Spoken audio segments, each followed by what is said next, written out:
estamos chegando na reta final do Brasil Império, onde, após estudarmos e falarmos sobre a Confederação do Equador e a Guerra da Cisplatina, nós vamos entrar na seguinte questão: a abdicação do trono. Dom Pedro I deixa o governo. E agora nós podemos observar essa imagem, esse desenho. Nós vemos aí o Dom Pedro I, né, e a coroa sobre a cabeça de uma criança, de uma criancinha usando fraldas, né? É até um pouco exagerada essa imagem, porque o filho do Dom Pedro I, o Dom Pedro II, já tinha 5 anos de idade, ou seja, uma criança de 5 anos de idade não usa fralda. Mas é apenas uma demonstração, né, em forma de caricatura, de imagem, mostrando que o Dom Pedro I precisou deixar o trono em favor do seu filho. E agora nós vamos ver o porquê disso. O que estava acontecendo? Com o conflito na região da Cisplatina, o governo de Dom Pedro I se desestruturou ainda mais. Muitos gastos militares foram necessários para manter o país durante a guerra. Que guerra? Guerra da Cisplatina, né? Gerando dívidas e instabilidade econômica. Além disso, a impopularidade do imperador, por causa de seu autoritarismo, era grande.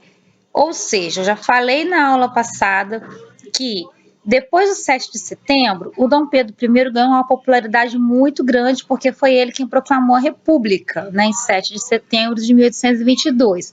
Mas com a Confederação do Equador, a Guerra da Cisplatina e o autoritarismo muito forte dele, principalmente com relação aos confederados ali do Equador na região do Nordeste, o povo não vai ficar tão satisfeito com ele e vai começar a questionar a posição autoritária dele. Lembrando que autoritarista mesmo ele não era. Autoritarista era, né, o autoritarismo era uma característica do Dom Miguel, um membro da família real que estava lá em Portugal. Então, dando continuidade, pressionado por essa situação de crise, no dia 7 de abril de 1831, Dom Pedro I abdicou do trono em nome de seu filho Pedro de Alcântara e retornou para Portugal. Mas o que significa abdicar, né? Abdicar significa desistir, renunciar por vontade própria. Ele não renunciou por vontade própria. Esse assunto sobre ele não renunciar por vontade própria, nós vamos tratar na próxima aula, e aí eu vou falar para vocês um pouco da figura do Dom Miguel. Mas vamos dar continuidade aqui. Seguindo. Essa é a bandeira do Império. Na bandeira do Império, nós temos o que chamamos de formação da identidade nacional. E aí, se vocês observarem a bandeira do Império, né, agora o Brasil, ainda com Dom Pedro I abdicando do trono, começa a receber a sua identidade nacional. E quem constrói a identidade nacional do Brasil nesse período, né? É óbvio que não é o povo, é a elite. E aí nós temos aqui essa bandeira do Império e vamos observar algumas características e ver o que estava acontecendo, né? Com a independência foi formado o Estado brasileiro. Ou seja, foi organizado um aparato político autônomo responsável pelo governo de determinado território. Porém, ainda não existia no país a ideia de identidade nacional nem de nação. Você sabe o que significa identidade nacional?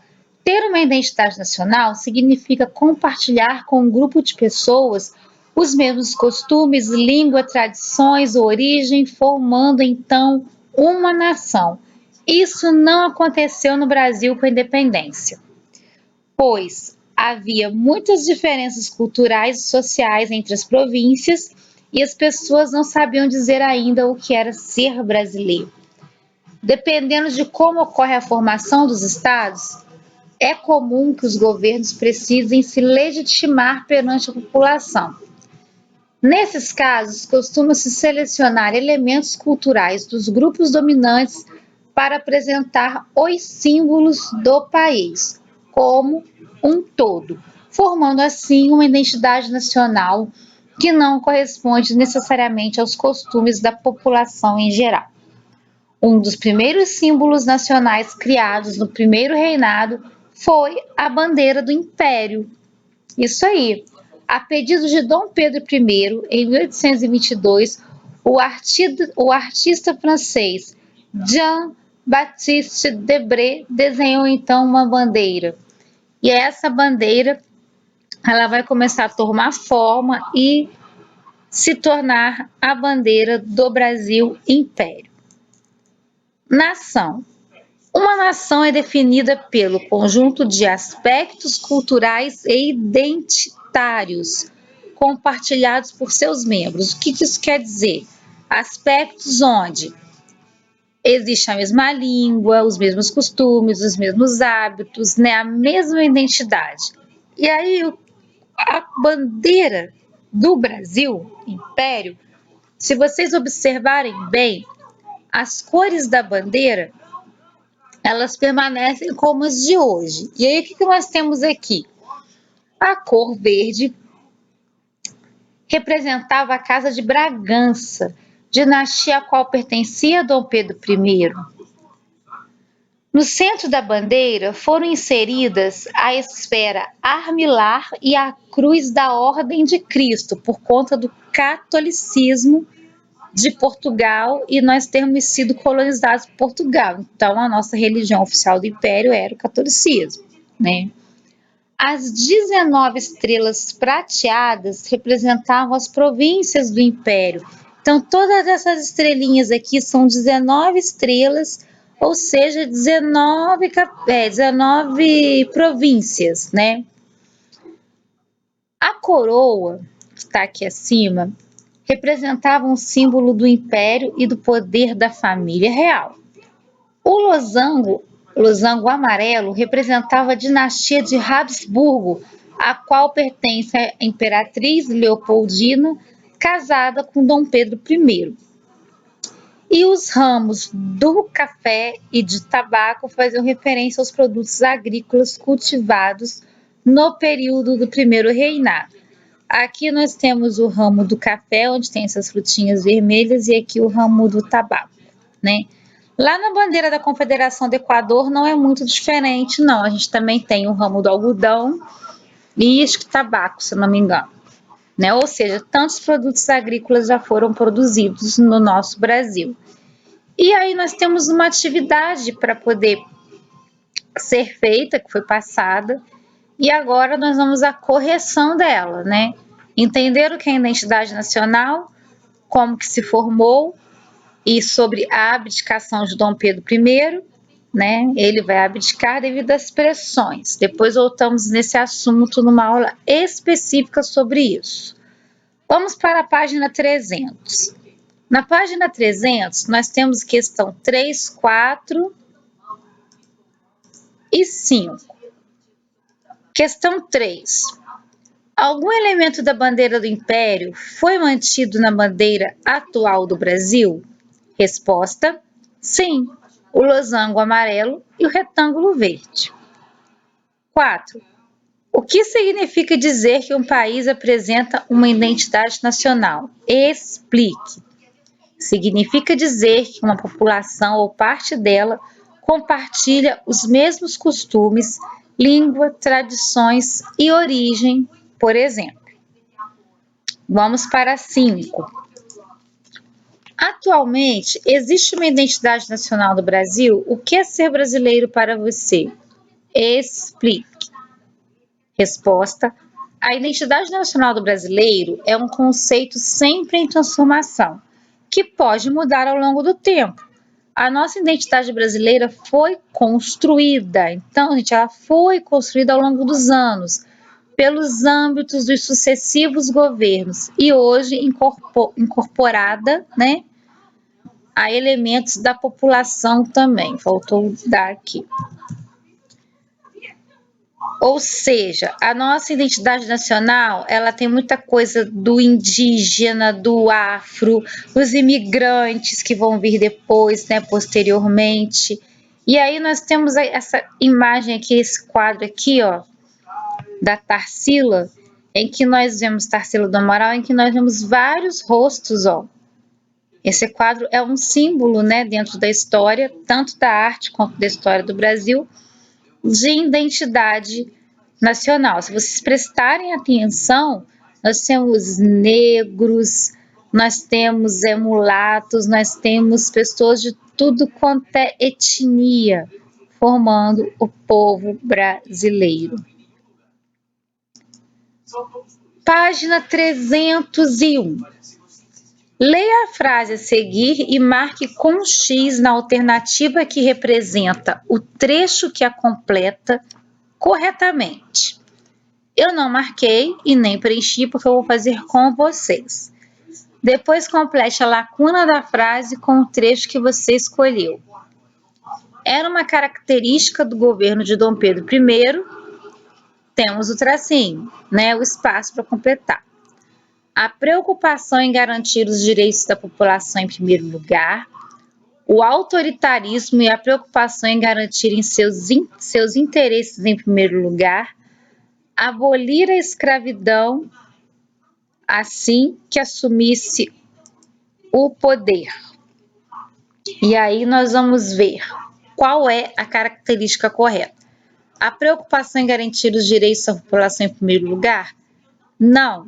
Dom Pedro I, ele era autoritário ou autoritarista segundo o olhar do povo e da elite que falava isso na cabeça do povo, né? Na verdade, o autoritário mesmo era o Dom Manuel. Então, abolir a escravidão assim que assumisse o poder? Jamais, porque era a escravidão que fazia a economia desse país girar. Então, nos sobrou o autoritarismo e a preocupação em garantir seus interesses em primeiro lugar. No caso, gente, os interesses aqui são os interesses da coroa portuguesa, não os interesses de Dom Pedro, tá? Os seus interesses engloba os interesses da coroa portuguesa. Vamos para a próxima questão.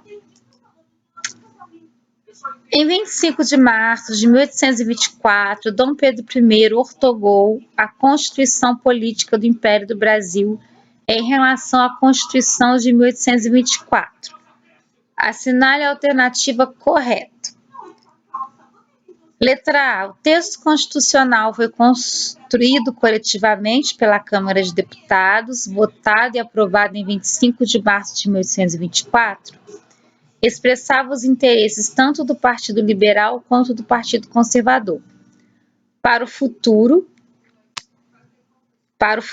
na nação que recém conquistara a sua independência.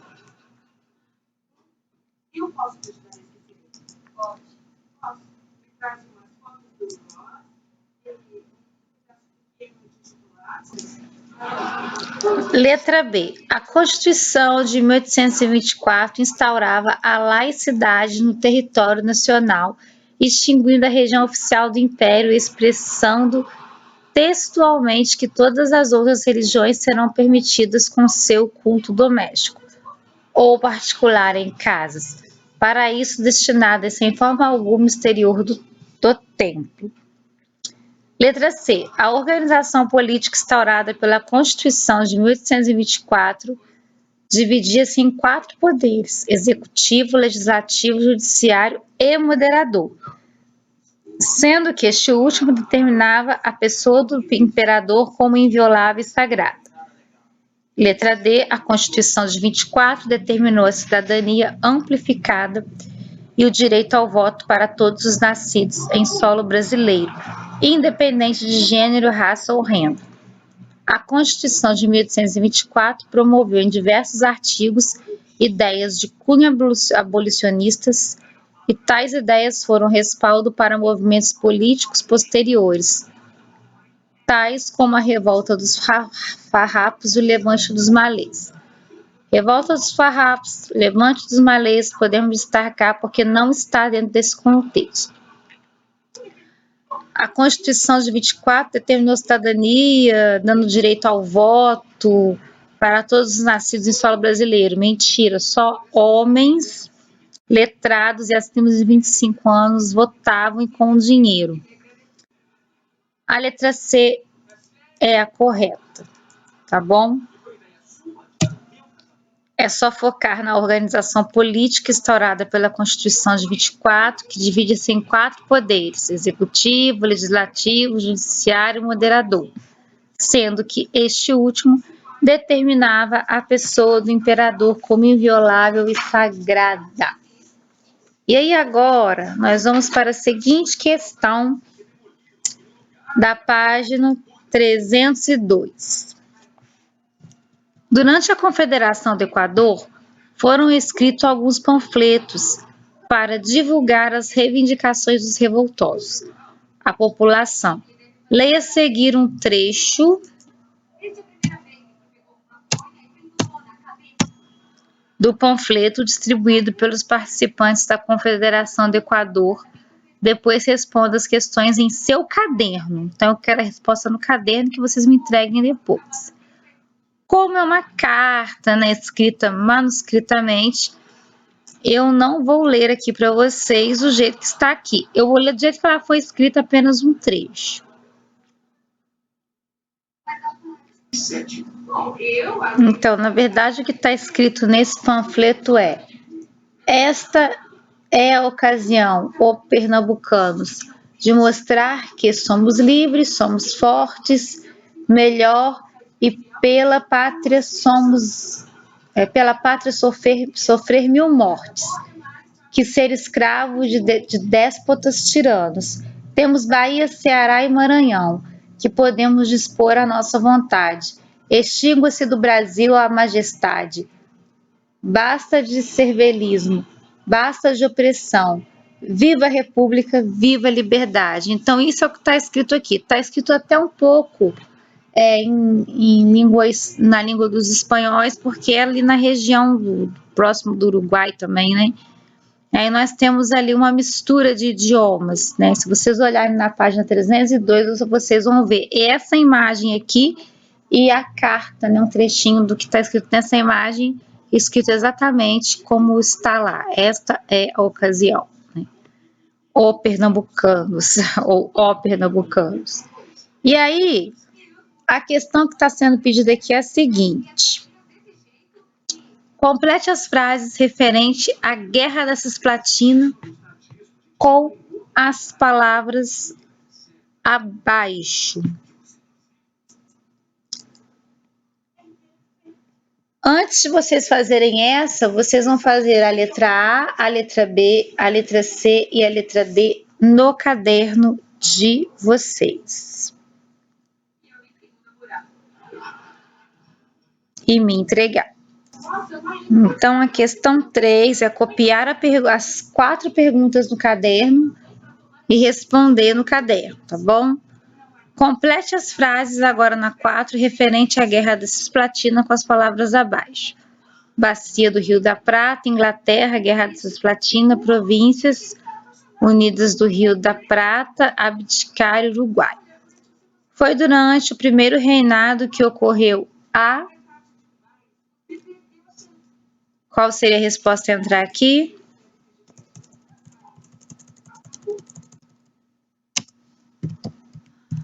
Guerra da Cisplatina.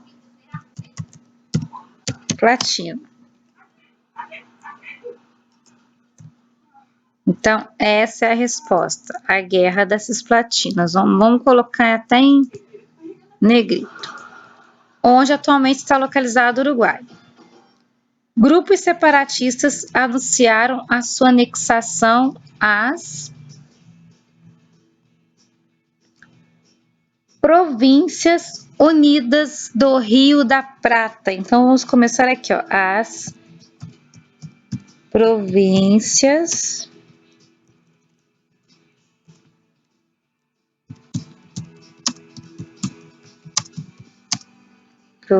Unidas do Rio da Prata, onde rolou a Guerra da Cisplatina. E aí agora nós vamos apagar essa parte aqui, ó.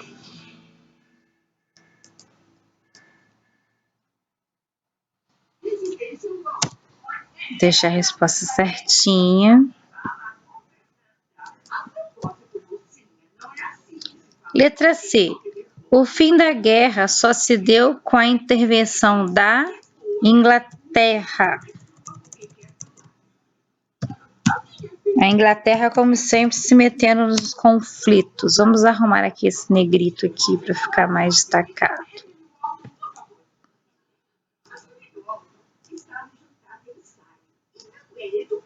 Para vocês completarem direitinho no livro de vocês. Um dos motivos do conflito era o interesse geral na bacia do Rio da Prata, né, gente? Tem outra resposta. Na bacia do Rio da Prata.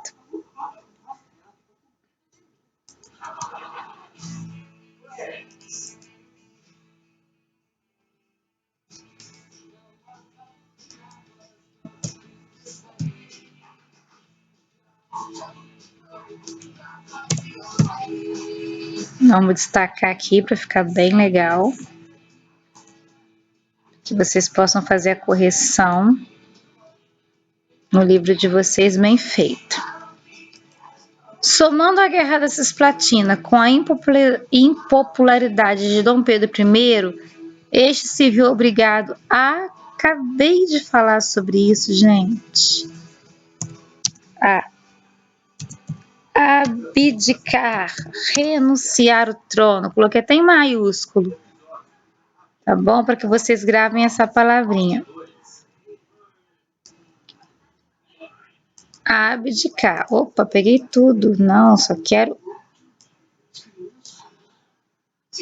uma parte.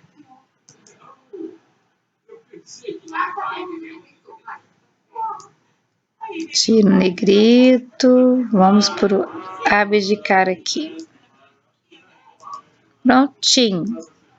Então vai ficar Guerra da Cisplatina, Uruguai, Províncias Unidas do Rio da Prata,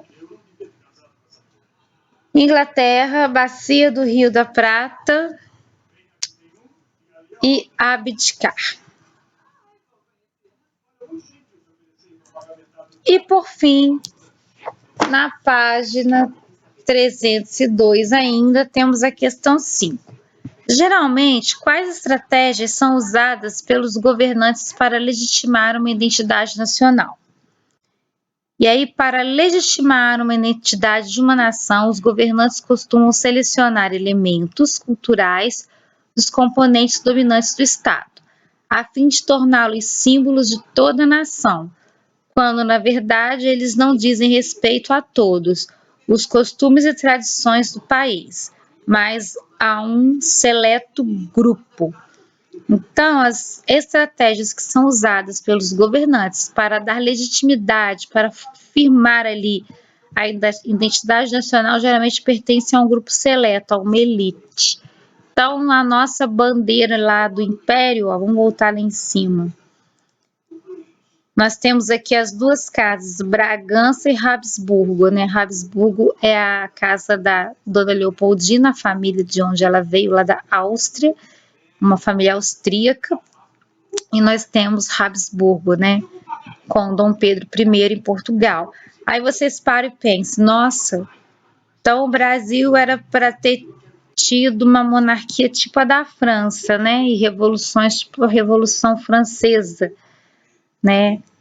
Até de certa forma, até que nós podemos pensar um pouco assim. Só que, na verdade, a Dona Leopoldina, ela teve uma educação, assim, muito superior até mesmo a da Maria Antonieta. Não que a Maria Antonieta não tivesse uma educação exemplar, mas como princesa, né, que ela foi princesa do Brasil, a imperatriz do Brasil, perdão, ela foi perfeita. Então, essa foi a nossa explicação sobre a abdicação do trono de Dom Pedro. E agora nós vamos encerrar a aula de hoje. E até a próxima aula, pessoal.